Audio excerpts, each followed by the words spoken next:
a big chunk of money. I think I saw $66 billion. When do you get that money and how are you going to spend it? Yeah, David, great to be back with you again.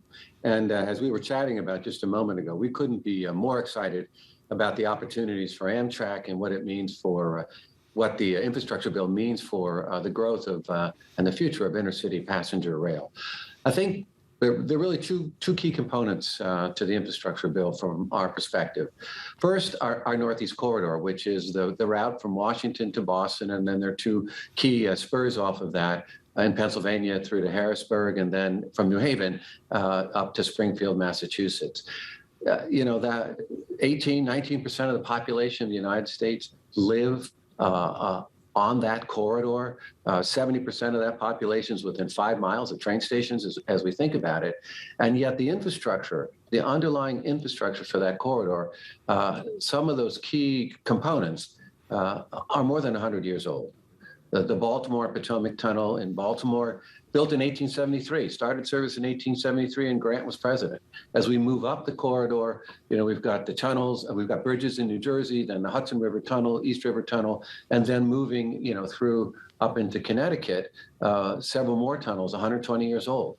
Those bridges and tunnels need to be replaced, and the funding here is a key, that will be a key component as we get started on those projects, really over the next decade to the next 15 years. And Bill, as you say, you're just getting started. It's a long process, but at this early stage, do you have any rough sense of the proportion of the money you're getting that will go for the Northeast Corridor, which, as you say, is much denser, a lot higher traffic on that corridor, as opposed to some of the longer routes out west that are less frequently traveled? Sure. And that's a very good question. So of the $66 billion, about $24 billion of that comes directly to Amtrak, which we'll use in the Northeast Corridor for ongoing maintenance, for investments in train sets and other rolling stock, investments in our ADA compliance. Overall, the larger portion goes to the Federal Railway Administration, the FRA, and they will invest, like Amtrak, in projects along the Northeast Corridor.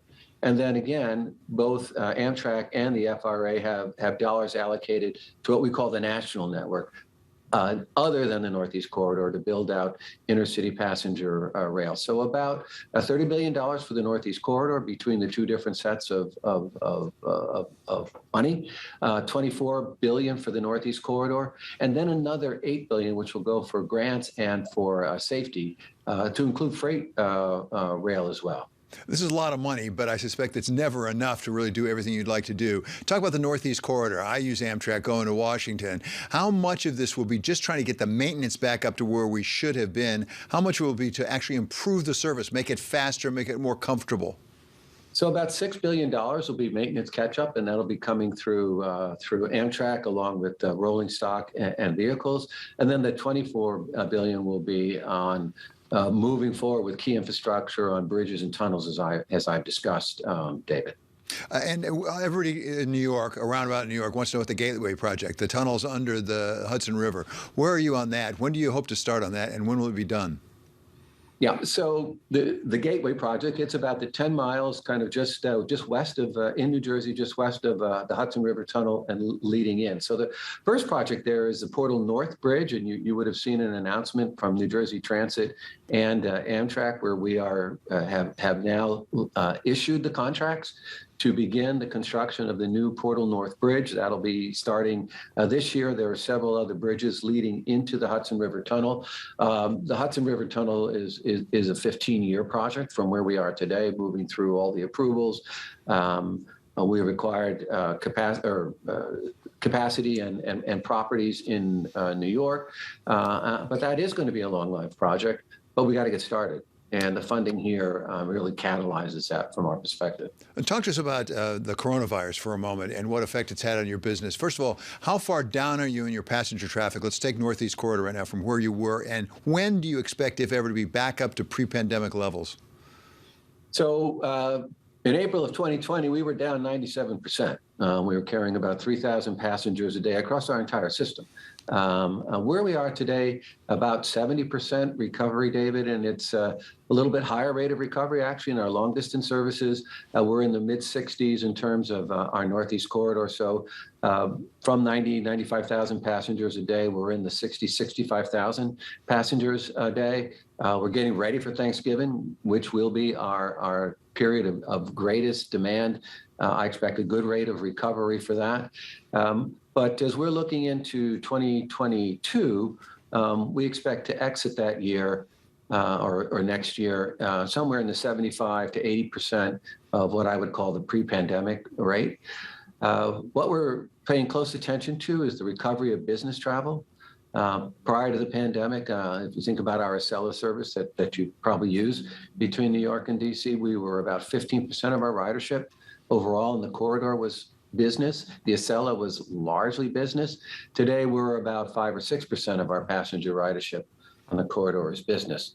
But what's been exciting for us, we've had a huge passenger growth in the 18 to 34-year-old segment, 4 to 500,000 passengers a month new, and so our goal is to keep those new riders, make them into lifelong riders, and to continue to grow in that segment as well. Bill, what about your workers on a couple of instances here? Number one, at what point do they all have to be vaccinated, and what percentage do you have? Are you going to lose some workers effectively because they're not vaccinated? And number two, overall, are you having trouble hiring new people?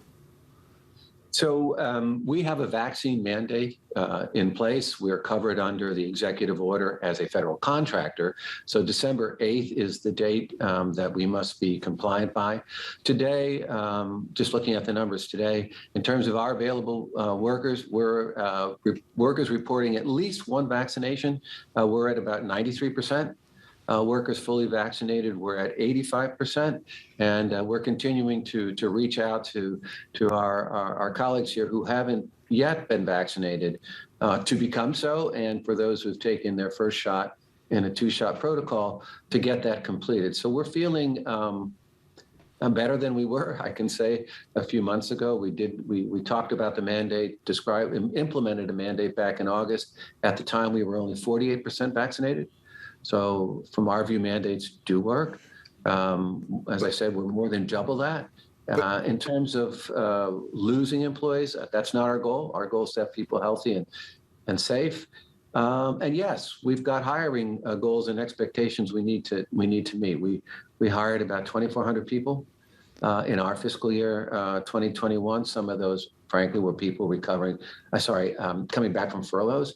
And we're looking out over the next couple of years to hire about 3,500 more people into largely what are very good union jobs, great compensation, great packages overall. And I think a great future set of opportunities here at Amtrak. So, Bill, just to be very clear, as far as you can tell at this point, we don't know what will happen over the next couple of months. You do not anticipate any service curtailment because of the vaccine mandate. Is that correct?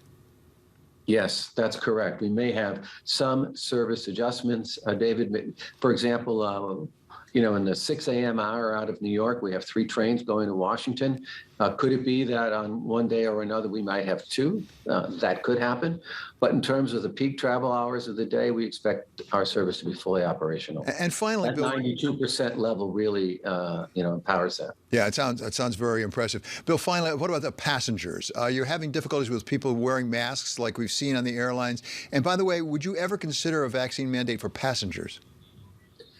So we do have certainly occasions where passengers don't want to wear their mask. It is a federal mandate to wear the mask on the trains, in the stations. We haven't seen anything that compares with the very sad, unfortunate experiences that some of the airlines had. I would say we have very good compliance in stations, on trains. Being on trains different too, where it's 2x2 in terms of the seats. There's a lot of leg room. It's just a different environment, and I think that helps as well. But no requirement for vaccines so far on passengers? We're not anticipating doing that. I'm not sure how we would be able to test and or ensure that everyone had that vaccine. So we're not anticipating that yet.